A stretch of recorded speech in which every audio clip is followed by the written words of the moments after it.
Nadamay ang pangalan ni DPWH Secretary Vince Dizon kaugnay sa anomalya ng flood control project. Ito'y matapos sabihin ni Batangas 1st District Representative Leandro Leviste na may mga tauhan ang kalihim na may koneksyon sa mga kontraktor. Yan ang ulat ni Isaiah Mirafuentes.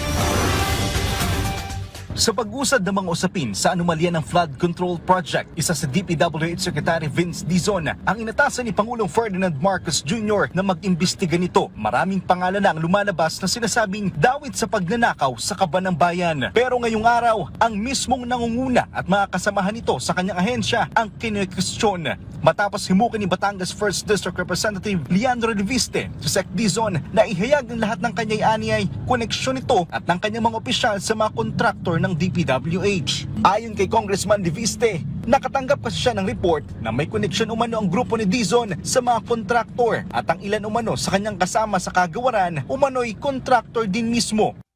I've heard talk, including in Congress, that Secretary Dizon and his team have connections with DPWH contractors, and that certain members of Secretary Dizon's teams are, in fact, contractors. The question is, if it's true that new appointees in DPWH have interests in companies that do business with DPWH,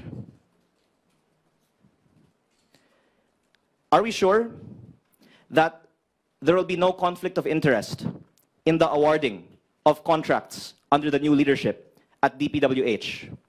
Tumanggi si Leviste na pangalanan kung sino mga tauhan ni Dizon ang kanyang tinutukoy. Pero giit niya, mas mainam kung magpaliwanag ukol dito ang kalihim sa ngalan ng tuloy-tuloy na reforma sa kagawaran. Ilang oras matapos ang hamon ni Leviste, agad sumagot si Dizon. Ayon sa kalihim, nagpapasalamat siya kay Congressman Leviste dahil sa pagsasalita nito ng kanyang mga nalalaman. Pero hiling ng kalihim sa kongresista, pangalanan ng tinutukoy niyang DPWH official na sangkot sa anomalya. Tatanggalin ko